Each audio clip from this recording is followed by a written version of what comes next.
சரி, இப்போ என்ன விஷயமா வந்திருக்க? தனியாக புலம்பிட்டு இருந்தியா, என்ன விஷயம்? ஓ அதுவா, நான் ஸ்வீட்டி கிட்ட ப்ரப்போஸ் பண்ண போகிறேன். அவள் உன்னை தான் லவ் பண்ணுறான்னு தெரியுமா? ஐயோ ஆரம்பிச்சாண்டா. எனக்கு தெரியும்டா. அவள் என்னை பார்த்து சிரிப்பா, நான் எங்கே போனாலும் என் பின்னாடியே வருவா. ஹேய், நீ மட்டுமா போன? சுரேஷ் தானே உன் கூட வந்தான். என்ன ஒரு புத்திசாலித்தனம். நீ அவனை பார்த்து சிரிச்சிருக்கலாம், அவன் பின்னாடி போயிருக்கலாம். ஆளை பார்த்தா டம்மி பீஸா இருக்க, பயங்கரமான ஆளா இருக்கேடா.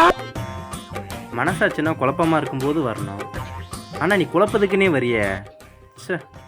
சோதிக்காதீங்க, சோதிக்காதீங்க. எனக்கு என்னமோ சுரேஷத்தான் லவ் பண்றாளோன்னு தோணுது, பார்த்துக்க. மனசாட்சின்னு சொல்லிட்டு மனசாட்சி இல்லாம பேசுறியாடா. இது என்ன பிரமாதம்? இது விட பெசலைட் ஒண்ணு இருக்கு. அட போங்கடா. எது எப்படியோ, நம்ம வந்த வேலை நமக்கு முடிஞ்சது. I am very happy.